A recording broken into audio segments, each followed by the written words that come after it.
afternoon, I'm Riza Diaz. This is One News Now. A coalition of transport sector workers and advocates expresses concern over the fate of buses and jeepneys once Metro Manila shifts to a general community quarantine.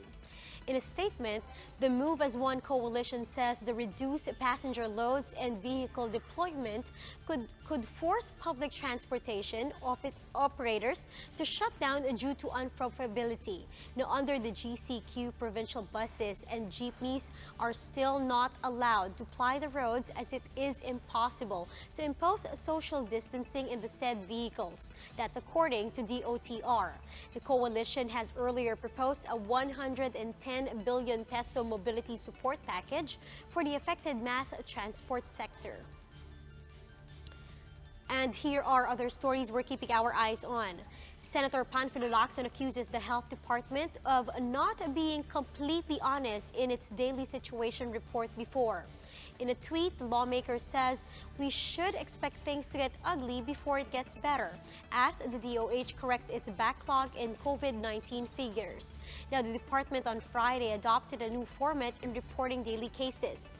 It distinguished what it calls late cases or positive cases belatedly submitted to only recently validated from fresh cases or those results that came in less than 3 days.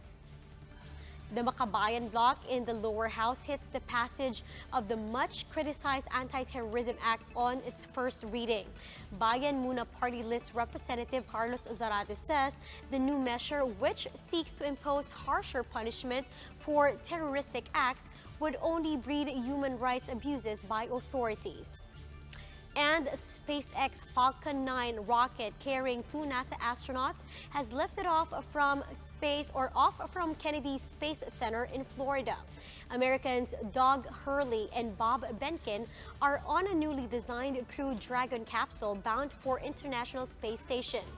This marks the first space flight of NASA astronauts from U.S. soil in 9 years. For more updates, follow News 5, The Philippine Star, and Business World Online. I'm Riza Diaz. We are One News.